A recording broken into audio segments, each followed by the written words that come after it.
Mabiyayang umaga sa bawat isa. Ano? Pinagpala ang Pilipinas talaga, sagana sa tubig. Pero walang tumutulo sa gripo. So yan ang mga pinagdadaanan natin sa buhay natin. At dapat po nating maunawaan na ang buhay dito sa mundo ay hindi isang point, linear point. No? Isang linyang ganon, tapos period. Ito ay isang journey na nagtatapos doon sa piling ng ating Panginoon. At hindi nagtatapos yung ating mga, at tumitigil yung mga pauses, stops, no? May mga emergency stops sa buhay natin along that path hanggat hindi tayo lubusang nakakarating doon sa piling ng ating Panginoon. So, kaya sabi ko sa aking mga kapatiran sa Heavenly People's Church, maraming nagpaalam na dahil nangangamba sa bagyo, hindi naman natin inaalis yun. No? Tayo naman ay may spiritual discernment din. Pero minsan sa ating pananampalataya, kailangan tayong lumakad sa ibabaw ng tubig. Anong ibig sabihin? You cannot prove anything about the genuineness of your faith until you walk above water.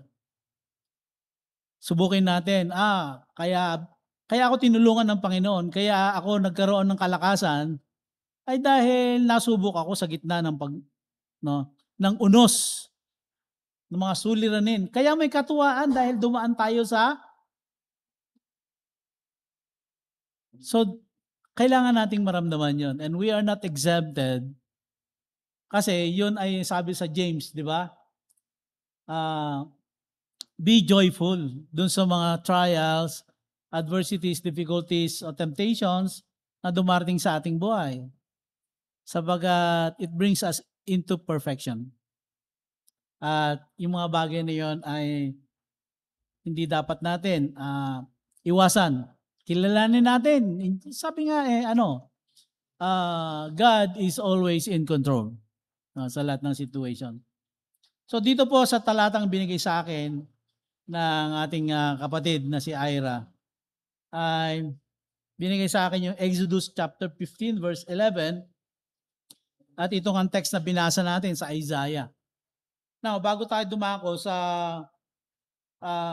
laman ng mensahe sa umaga pong ito, nais kong bigyan muna natin ng konteksto yung talatang ating yung binigay sa akin, no? Bilang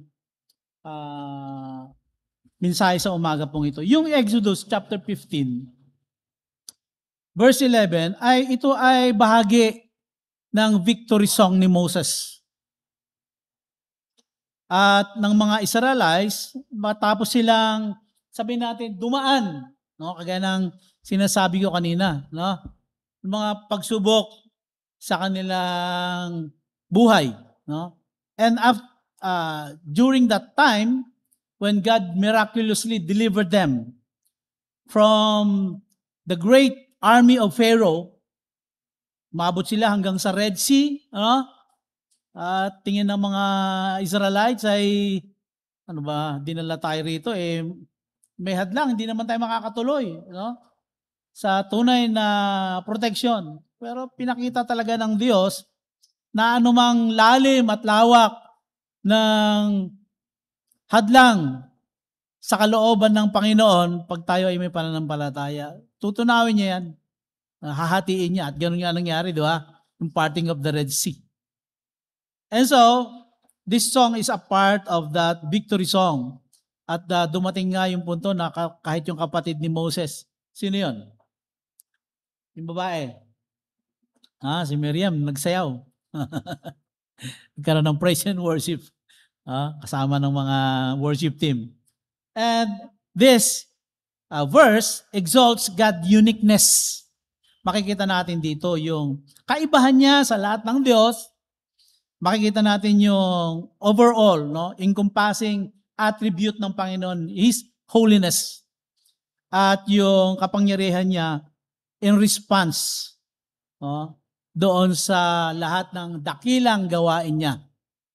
Dito natin makikita the deeper context and meaning historically and literally na isineset ng verse na ito after na Israelite ay makross ng Red Sea, ma-witness nila yung destruction ng great army during that time, Egyptian army.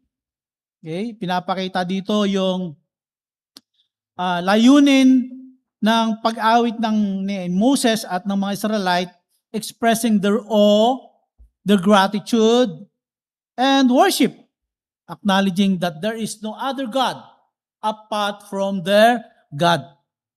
Okay? Nagtulak sa kanila yon. Okay? So if we will break these verses down, sabi doon sa Exodus 15:11, who is like you? Who is like you, O Lord? Among the gods. Who is like you? Majestic in holiness, awesome in glorious deeds, doing wonders. Who is like you is a rhetorical question. Okay? Na nag-emphasize doon sa incomparability ng Diyos. Wala siyang. Walang ibang Diyos na kumbaga kapantay niya at may kukumpara sa Kanya. Actually, wala namang ibang Diyos kung tutuusin. At yung among the gods na salita ay nagre-refer doon sa mga false gods ng Egypt and even the surrounding nations na hina-highlight nito yung supremacy ng Panginoong Jehovah. Majestic in holiness speaks of His purity, moral purity. And sinasabi nito yung kanyang transcendent nature that set Him apart from all the gods that nations are acknowledging. So, hindi lamang siya incomparable, hindi lamang siya majestic, kundi nagdadala ito sa tunay na sabi nito, reflection of His miraculous act. What's that? He is awesome in glorious deeds. Kung nailigtas ang mga Egyptian doon sa kanilang matinding pagsubok na yon, ay kaya din ba tayong iligtas ng Panginoon kay Juan? Juan ba o Uwak? Juan, Hindi pa naging Juan. Para Pilipinong-Pilipino. Kaya. But it seems Christians or believers are afraid to walk above water. Ang sabi doon sa Psalms chapter 23, though I walk in the shadow of the valley of death, I will fear no evil, for thou art with me. Doon ipinapakita sa salmo na yon, na yung kanyang kabanalan, na yung kanyang pagiging Diyos that is incomparable and majestic in holiness ay magre-resulta sa isang miraculous deliverance ng bawat isa sa atin. It is not a blind faith. It is not a blind faith. He does wonders. Okay, sabi rito, di ba? Sabi sa Exodus 15:11, doing wonders. Kaya, kung gusto nating patunayan ng Panginoon, hindi naman tayo nag-assume o tinetempt natin na gumawa siya ng bagay na hinahangad natin. But how can you prove Him kung hindi naman tayo tatayo ayon sa kanyang kalikasan? Kaya nga faith Faith is the substance of things not seen and the evidence of things hoped for. Sabi sa Hebrews. Kaya dito pinapakita na napakalaki ng epekto kapag ang isang tao ay na-realize niya yung kabanalan ng Diyos. Idugtong natin yung Isaiah. Yung Isaiah, ang konteksto nito, okay, ay during that time, the Israelite is facing a national crisis and spiritual decline. Why? because King Uzzah, who had reigned for 50 years, na-establish niya yung kingdom. Okay? At kumbaga, prosperous yung mga tao, secured sila, protected sila, bagamat hindi naman purong banal yung ginawa ni Uzzah. Okay? Isa rin siyang bad king. No? Ngunit sa tagal ng kanyang pag-reign, na-establish niya na secure yung mga tao. At ngayon na siya'y namatay, nagkaroon ng spiritual crisis. Tayo nga, kahit may leader, may leadership crisis, di ba? Sinasabi ng iba ay weakling president. At yan nga, lumabas na yung mga flash flood projects at ano ang nangyari. Okay? Hindi na natin alam kung sino yung paniniwalaan natin. There is a real crisis in the Philippines. Okay? At dito natin makikita na lumalabas yung iba na nawala na ng pag-asa at may mga komento na at nagpo-post na, kahit ako hindi ko mapigilan no? Nakakagalit. Pero mo pinaghihirapan natin na maigi yung ating mga hanap buhay, nagbabayad tayo ng tax, pero saan dinadala? Yung iba, grabe, no? Kung ako, ang laruan ko nung bata ako ay lata lang na pinagdugtong tapos hinila ng tali. Ngayon, ang mga laruan nila ay mga helicopter. Sawang-sawa. At kung saan nila gustong pumuntang bansa, sige, magtayo tayo ng bahay, sige. Ganon, ginagamit lang yung paghihirap ng mga Pilipino. Sino bang di magagalit nun? No? Nagbabayad tayo ng Meralco bill, nagbabayad ng tubig. Kaya nga minsan, nababanggit ng mga tao, yung prime water, naging crime water. Magkakasakit ka So there is a real crisis. During that time, na sa Isaiah ay nabubuhay at nagmi-minister sa kanya, ngunit dumating yung punto, okay, he had a dramatic encounter with God's holiness. At doon sa encounter niya sa Panginoon, sabi dito, sa Isaiah, ay nakita niyo yung kabanalan ng Diyos. Ngunit doon sa kanyang mga sakit sa loobin na pinagpapatay at inaapi yung mga propeta na naglilingkod, hindi niya sinisi yung mga tao, kundi nakita niya yung sarili niyang karumihan, kasalanan sa harapan ng Panginoon. At ang sabi niya, woe unto me! I am a sinner. And instead, na siya magreklamo at sisihin yung ibang tao sa nangyayaring kalagayan sa bansa, tiningnan niya yung kalagayan niya sa harap ng Diyos. At sabi niya, I am a sinner. I am not worth it. And that affects yung direction na nagdala sa kanya para sa mission na yun. So that was the context of these two verses.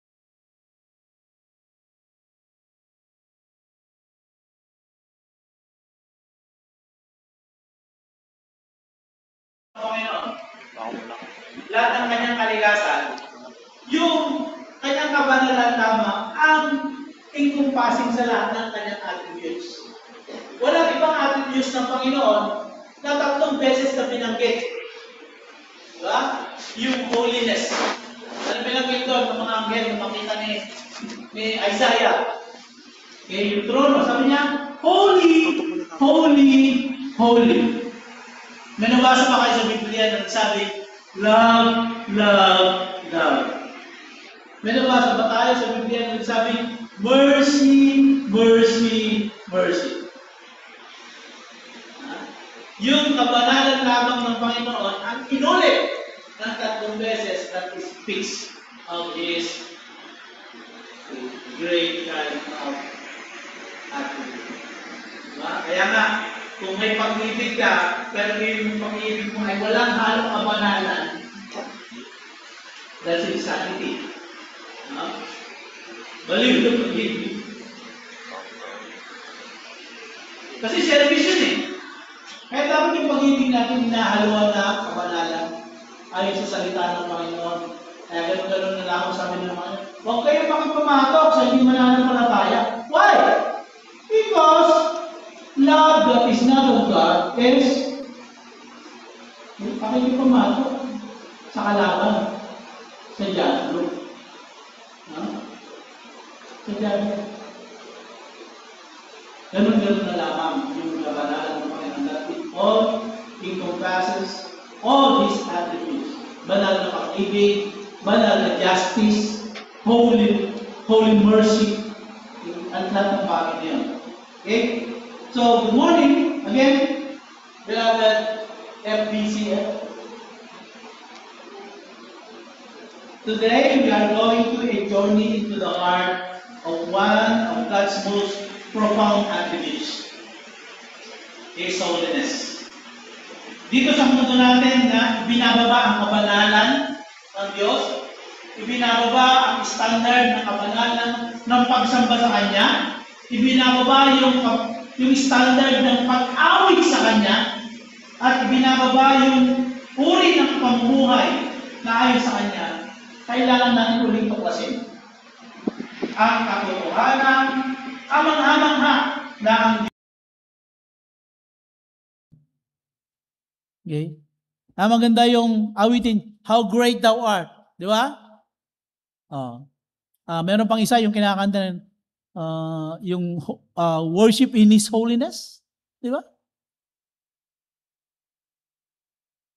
Point number 1. Ano dapat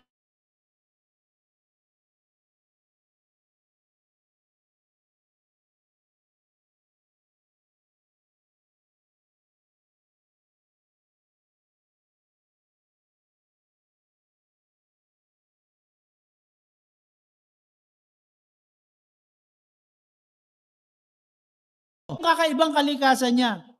Uulitin ko ulit, sabi rito, Who among the gods is like you, O Lord? Sino? Diyos na kagaya mo. You are majestic in holiness, awesome in glory, and working wonders. Ang salitang Hebreyo na kados, o yung set apart or holiness, is hindi sinasabing God is not merely better. Mas incomparable siya. May pinagkukumparan siya. Hindi. Ang ibig sabihin doon, He is the God and no other gods. Nanggaling sa salitang kados na nangangahulugang bukod o hiwalay ang Diyos na mas mabuti o kaiba-iba o dakila at siya lang ang tunay na Diyos. There is no other gods. Isipin po natin kapag nasa isang dark room tayo, okay? At meron tayong hawak na diamond, plus lightan natin yung diamond, anong lalabas? No? Yung kinang ng diamond, di ba? Yung brilliance niya sa buong room. Nagsisimbolo ito, naglalarawan na ito, na yung kabanalan ng Diyos ay nagseset apart sa Kanya sa lahat ng kalagayan. Okay? Tumatagos siya sa kadiliman at nilalabanan ang kasalanan. Kaya nga, without holiness, no one can see the Lord. Kung hindi ka banal at pinaging banal ng Diyos, hindi tayo papunta sa langit. Sapagkat ang lugar ng langit ay banal. Heaven is a sacred place. Heaven is a prepared place for those who have been set apart, made holy. Kaya tayo makakapunta sa langit. No? Positionally, may 3 elemento ang kabanalan. Di ba? Past. Pinaging, that is our position. Pinaging banal tayo ng Diyos. Ibiniya sa atin yung katwiran ng Diyos, ng Panginoon Jesucristo, nung mamatay siya doon sa krus ng Kalbaryo. Kaya tayo nagpapasalamat. Dahil merong isang punto sa ating buhay na nagtiwala tayo sa Panginoon, hindi natin siya tinanggap. Siyang tumanggap sa atin. Okay? Kinilala natin siya bilang Panginoon tagapagligtas. At nung tayo nagtiwala, ay positionally ibinihi sa atin yung kanyang kabanalan. That is past element of holiness. Second element, future. Na ano yun?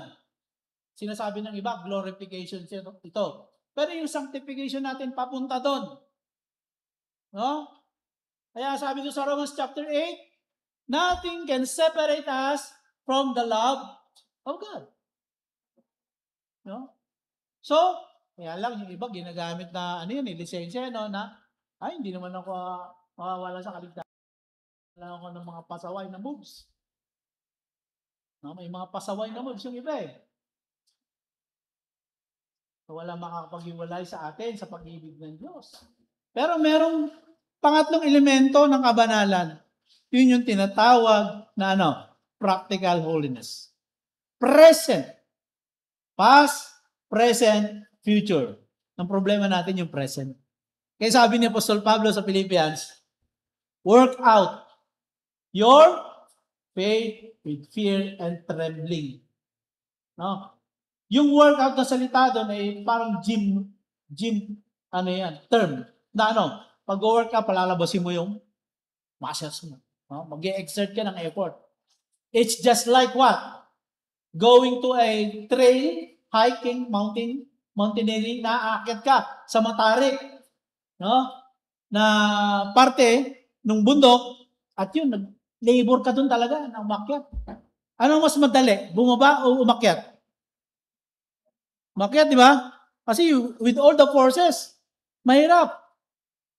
Ganon ang larawan ng pananampalataya doon sa kabanalang present. Kaya kailangan natin magpursige, kaya kailangan natin ng faith, ng panalangin. Madali bang manalangin, mga kapatid? Sino nang dadali ang manalangin? Ayun na, uwi na daw tayo. NDRMMC. Madali bang manalangin? Hindi, tanong ko na lang. Are you always present in prayer meeting?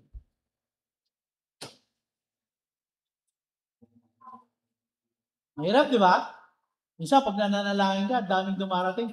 Naku, yung bill ng Meralco, nandiyan. Andiyan na si Judy. No? Judy. Minsan, nananalangin ka, may tumatawag. Daming distraction. Hindi. Madaling manalangin. Ang dami nating Ito pa. Present holiness natin na nag-i-epekto sa pagbibigay natin. Madali bang magbigay ng tithe and offering? Madali? Mahirap. Kasi papakain mo na sa pamilya mo, ibibigay mo pa. Ganun yung iba, no? Naunawanan ng Diyos yan. Mas gusto niyo ba maghirap yung anak niya kesa ibibigay sa church? Ipapasahod lang niya sa mga manggagawa. Alam niyo, meron ako nakausap na young people namin. All the while, since birth doon na siya naipanganak, hanggang nag-18 years old, alam mo ang tingin niya sa mga pastor? Walang ginagawa. Nung siya ang pinag-leader ko, sa church, sabi, ang tal-gatal na siya, hindi niya alam kung ano sasabihin ko. Napakahirap pala. Sabi. Ngayon ko naunawaan. Hindi nawawala. Kaya sabi niya, magbibigay na lang ako.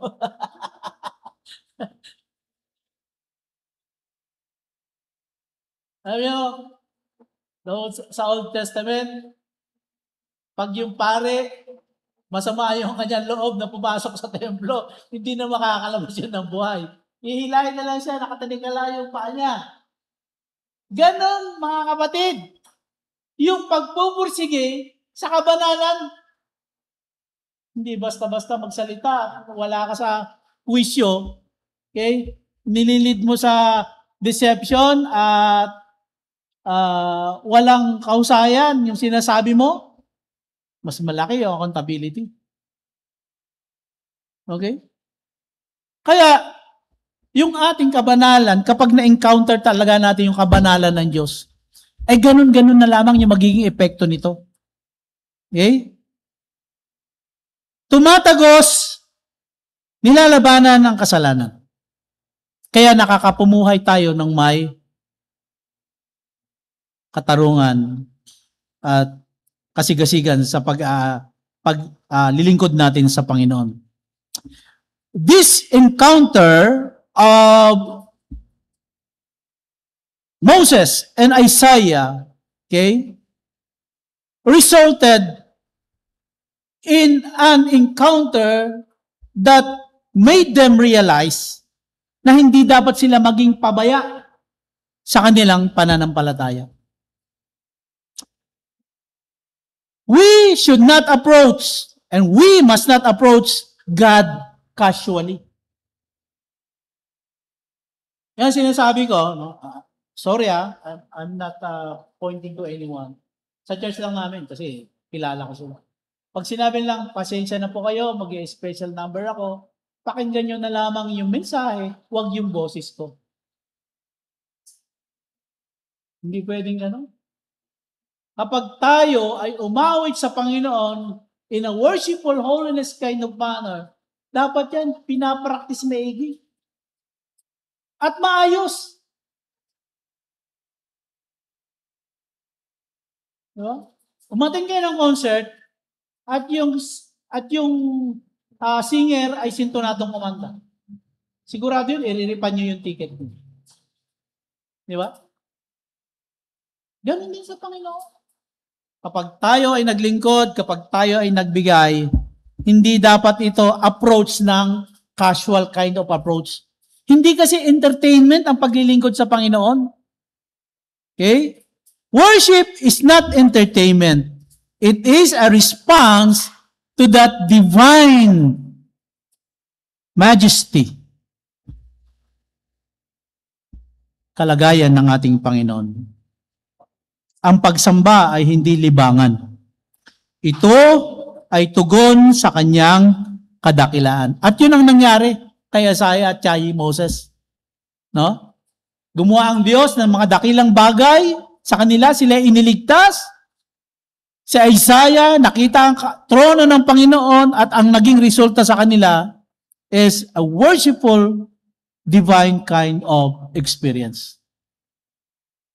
They approach Him with a worship kind of attitude. Pangalawa, okay, yung encounter nila sa Diyos, the holiness of God, sabi rito, holiness demands our diagnosis. In Isaiah chapter 6, verse 1 to 5, sabi rito, woe unto me, I am ruined, for I am a man of unclean lips. Kung tutusin, si Isaiah ay matagal nang nangangaral. Di ba? Nag-aaral ng salita ng Panginoon. At yun ay ministeryo niya sa buong buhay niya. Pero anong sabi niya?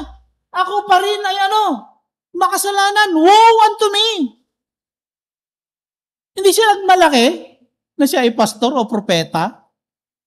At nung makita niya, encounter niya yung kabanalan ng Diyos, nakita niya ang kanyang sarili na napakababa, napakarumi.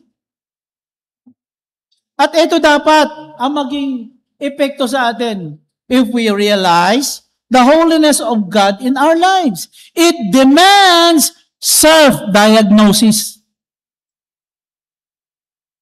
Nung nakaraan, linggo, 3 weeks na, nagkaroon ako ng mga rashes. Ito nga, mga peklat niya. 3 doktor ang napuntahan ko. Yung unang doktor, sabi niya, ano lang yan? Tigdas sa hangin. Binigyan niya ako ng gamot. 2 linggo, hindi pa nawawala. Sobrang kate. Lumapit ako sa isang kapatiran natin, Kristiyanong doktor. Binigyan ako ng gamot. No? At cream. Magdadalawang linggo, hindi pa rin nawawala. Hindi nagsusubside. Lalong kumakalat sa katawan ko. Sabi niya, scabies yan. Nakakahawa. So, lahat ng gamit namin, nilinis ko na, pati mga okay, tatabi sa akin, nakakahawa daw to. Okay? Pangatlong doktor, dermatologist na, specialista. Kasi yung una, family doctor lang family medicine. Pangatlo, di na ako makati sa kati. Sabi ko, punta na nga ako sa specialista. So, madalit sabi, pagtingin ng espesyalista, Sir, wag kang kakain ng malalansa ha. At ito, bigay ko. After 1 day, nawala yung kate. After 1 day, nag-subside yung mga rashes. Kasi, espesyalista. Anong kaugnayan nito? Kwento ko doon sa kabanalan ng Diyos. Mga kapatid, kung tayo ay maglilingkod sa Diyos, kung tayo ay magpupuri at magsasamba sa Diyos, lahat ng pangangailangan natin, lahat ng iniisip natin, lahat ng dreams natin, alam ng Diyos. Espesyalista siya. Hindi lang siya espesyalista, mga kapatid. Siya ang gumawa sa atin. He created us in the image of God. Kaya, yung encounter natin sa isang dakilang Diyos ay hindi lamang nagdadala sa atin upang tayo ay iset apart natin siya dahil kakaiba siyang Diyos, kundi magdidemand ito ng diagnosis, self-diagnosis. At huwag tayo mag-prescribe ng sarili nating gamot. Ganito ang gagawin ko, ganito ang gagawin ko. Ang salita ng Diyos, makikita natin kung ano yung gamot at kung ano yung solusyon sa pangangailangan nating mga tao. Holiness demands diagnosis. Okay? Sana po makita natin yung kalagayan natin sa harapan ng Diyos upang maging tama yung ating reaction at action sa paglilingkod natin at sa buhay natin ito. Like standing in front of a mirror, nakikita natin yung salita ng Diyos, nakikita natin yung salita niya, at ito ang naglalarawan kung ano yung kalagayan natin. Di ba? Sabi sa James, ang salita ng Diyos ay isang mirror. Okay? At dapat nakikita mo. At kung hindi mo nakikita, sabi niya, at hindi mo sinasagawa ito, ang tawag doon, you deceive yourself. Dinadaya mo ang sarili mo. Hindi mo na kailangan dumanas pa ng dagdag bawas sa eleksyon na pandadaya. O kaya, yung mga estudyante na chinichit nila yung kanilang exam. Tuturo ako ngayon sa PNPA, no? Mga kadete na magpupulis. Pag binigyan mo sila ng exam, wow, perfect. Okay, close your laptops. Kailangan performance task tayo. Performance task based. Hindi na uso ngayon yan, yung mga research. Kasi isang ChatGPT lang yan, no? Perfect. Kaya kailangan performance based na exam ngayon. So, yan ngayon, ang grading, no? 50% ng grades nanggagaling sa performance task. Madali na nating dayain ngayon. Maging yung paglilingkod natin sa Panginoon. Yung iba, pinapadala na nga lang yung tithes and offering nila. Absent ako. Okay, may pupuntahan ako, pakidala na lang yung tithes and offering. Tapos ini-expect natin na yung mga anak natin ay magiging mabuting Kristiyano. Representative lang yung ginagawa natin. Mga magulang. In front of a mirror, the holiness of God should tell us na ganito ka. At sa harapan ng Diyos, makita yung katatayuan natin. So, ilaw na nakikita natin yung bawat kapintasan natin. Alright? So, pakikitagpo sa Diyos ay nagdadala upang tayo maging mapagpakumbaba at makita natin yung ating kakulangan sa kanyang harapan. Number 3, holiness delivers grace and direction. Sabi sa Isaiah chapter 6, verse 6 to 7, your guilt is taken away and your sin atoned for. Hindi iniwan na Isaiah ng Panginoon Diyos sa Isaiah doon sa ganyang kalagayan na siya ay may guilty feelings, in despair, bagkus nilinis siya ng Panginoon. Okay? At yung kanyang bibig, nilagyan ng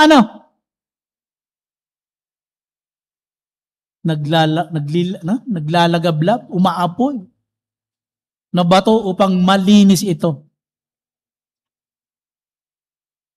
He cleanses him in his point of despair and sin. At ano ang nangyari? Then, the commissioning happens.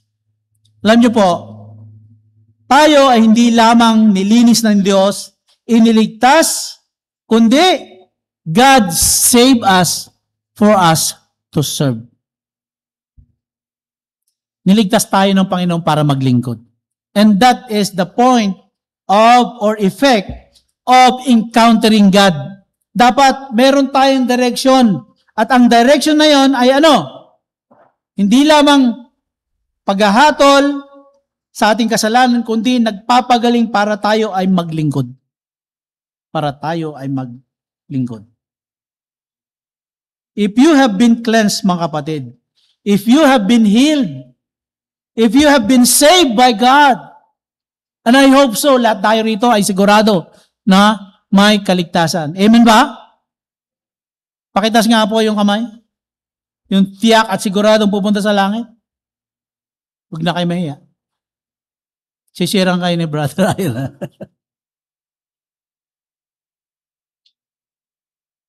Kung na-encounter mo na ang kabanalan ng Diyos sa kanyang pagliligtas, this leads to service.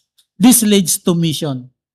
Kaya nga sabi ni Isaiah, Lord, here am I, send me. Di ba? Kasi, yung encounter natin sa kabanalan ng Diyos ay wala tayong ibang maibabalik sa Kanya sa Kanyang pagliligtas. Yung sinasabi sa Pilipino na utang na loob, kundi what? Maglingkod lamang sa Kanya. Yun lang ang kaya natin And when God save us, consequently ng pagliligtas niya, ay sa Ephesians chapter 4, binigyan tayo ng mga kaloob. Kaya kung ikaw ay iniligtas na encounter mo ang Diyos sa Kanyang kaligtasan, sa Kanyang kabanalan, mga kapatid, binigyan ka ng kakayanan para maglingkod. Hindi para ito gamitin para sa sarili mong kapakanan. Okay? Kung ikaw ay madaldal, yung kadaldalan mo niligtas ng Panginoon para magdaldal ng Kanyang salita. Kung ikaw ay mapagbigay, generous, niligtas ka ng Panginoon para maging generous sa gawain ng Panginoon. At walang tanungin pa, Panginoon, ano bang gift ko? Kung kinakasiya mo ngayon, kung anong kakayahan mo ngayon, yun. Gift mo na yan.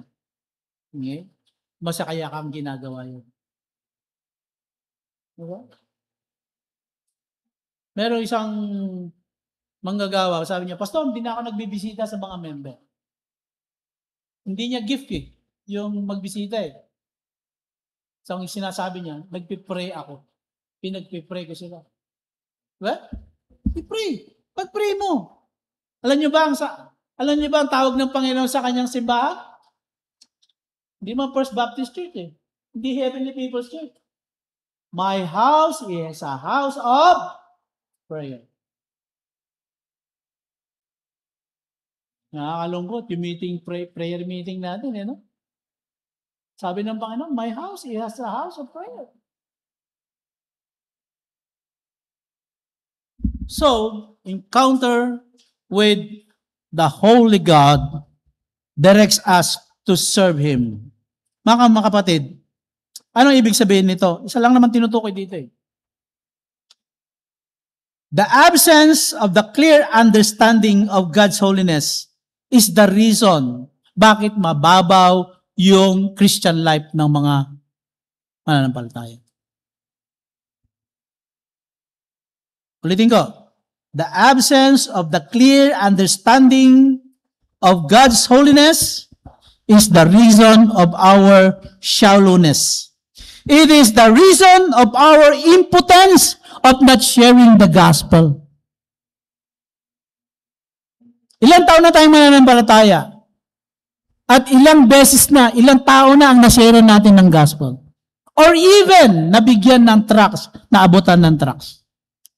Or even sa ating family, na-share na ba natin yung ating asawa? Yung ating tita, yung ating kapatid, yung ating anak? Meron ba ngayon, pag nagsabi dito, exam, okay, imbestigahan natin. Yung anak mo ba, na-share mo ng gospel? Bay, mga kapatid, malapit na dumating ang Panginoon. Hindi ako false prophet. Pero ayon sa Matthew chapter 24, kitang-kita na natin ang nangyayari sa ating paligid. There is so much deception. There is so much distraction. There is so much confusion. Lahat-lahat sa ating paligid, makikita na yung Matthew chapter 24. Rumors of war, famine, pestilence. Ano pa? At ang sabi nila, when they say peace, then sudden destruction comes. By sinabi na nga ni Trump doon sa Israel, nagkaroon ng peace with Gaza, pero hindi ito yon. Kailangan ang magkaroon ng peace ay religious peace, hindi political peace. Pag nagkaroon na ng religious peace, at alam nyo kung bakit marapit na, ni-unite na nila ang lahat ng mga religion No? Yung tinatawag nila ecumenical thing, koinonia. At meron na yung Islam, yung Christian, Catholic, gumawa na sila ng mga ng templo sa UAE na tinatawag nila na ecumenical temple. Nang lahat ay pwedeng magsamba doon.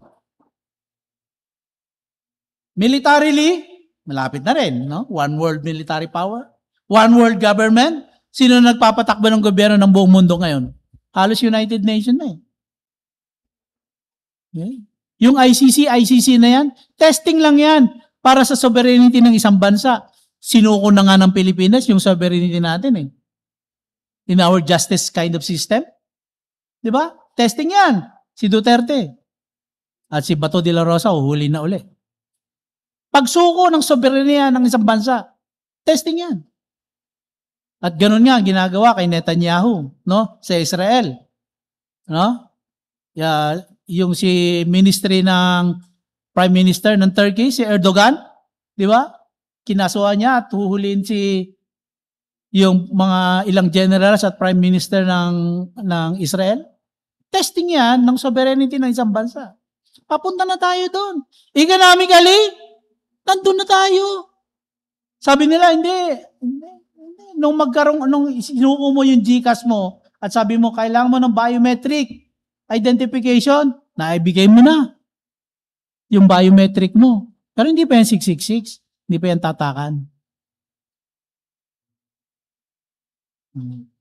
Mga kapatid, eto. We are not appointed unto wrath. But still, the devil can influence us not to live a holy life, which, what? Blurred the glory of God in our lives. Na hindi tayo nagiging effective para mag-minister. Alam nyo, di ba? Kapag may kasalanan in the camp, sabi doon, kay Achan, when sin is present in the camp, ano nangyari? Yung kaloratian, yung effectivity ng gawain, ng ministry ay natatakpan. Kaya hindi nagiging effective. Ano solusyon? We have to encounter the holiness of God. At yon ang mag-aalis ng kasalanan ng sabi natin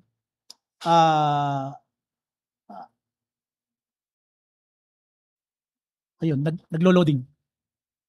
No? Na yung madilim kadiliman. No? Na dulot ng kasalanan. So mga kapatid, sabi dito, it is the reason of our selfishness of not giving our tithes and offering when we have that unclear understanding of God the holiness. Madali tayo matisod at masaktan at nanghihina tayo dahil hindi natin naunawaan yung kabanalan ng Diyos. Madali tayong makalaguyo ng mundo. Okay? At ang material na mga bagay. It is the reason of our disobedience. That's why we compromise. And we please our friends and bosses and the people in our business and work because of the absence of the clear understanding of God's holiness. Malalim ito mga kapatid. Hindi lang ito isang topiko ng doktrina ng mga mananampalataya. Ito ay nagdadala sa atin hanggang doon sa kalagayan natin sa harapan ng Diyos, yung effectivity ng ating gawain at ng ating pananampalataya, yung kadalisayan ng ating buhay at ng kasiyahan natin sa gitna ng mga pagsubok ay dinadala ito ng pagtingin natin at kalagayan natin sa ating kabanalang kalagayan. Without holiness, no man can see God. No man can see God. That's why, sabi ni Isaiah, woe unto me. And then, sabi niya, here I am, send me. Send me, Lord. Let's pray. Aming Ama na dakila sa lahat, banal na Diyos, maraming salamat po. Dahil sa munting paalaala, ay naintindihan namin na ikaw ay kakaiba. You are incomparable. Ikaw ay banal at higit sa lahat, walang makakaabot. Sabi mo nga po sa Romans 3:23, no one can attain to that kind of righteousness. But because you died for us, you imputed your righteousness, your holiness unto us. And those who trusted in you, maraming salamat, Ama. Nakaabot kami sa iyong kabanalan at kalwalhatian. Ngunit, Ama, habang kami narito sa lupa, kami ay nananatiling subject, Panginoon, sa mga limitasyon ng kasalanan, na dulot ng kasalanan. Kaya nga po, hugasan nyo ang aming buhay, ang aming pagkatao, ang aming bibig. Pakabanalin niyo po, Panginoon, ang aming diwa at isugo mo po kami sa paglilingkod ayon sa iyong kabanalan. Panginoon, lunurin mo po kami sa pagkaunawa, Panginoon, sa kabanalan mo po. Upang makita po namin ang aming kalagayan sa iyong harapan, hindi karapat-dapat, ngunit dahil sa iyong banal na pag-ibig at katwiran, kami ay naging matuwid sa iyo. Ama, patuloy nga na tulungan mo kami na tumama at lumakad kami ayon sa iyong kabanalan, Panginoon. Sapagkat walang makakarating dyan sa iyong piling unless na lumakad kami sa diwa at buhay ng kabanalan. Purihin ka, Ama, sa umaga pong ito. Sa gitna ng unos na ito, Ama, patibayin mo ang aming pananampalataya. Patibayin mo ang aming pagtangan, Panginoon, sa pananampalataya. Ano man ang gawin namin, ano man ang dulot ng unos na ito ay ayon sa iyong kabanalan. Maraming salamat po, Ama. Itong lahat ay aming samot dalangin sa pangalan ng aming Panginoong Hesus na banal. Amen at amen. Biyayang umaga po sa lahat.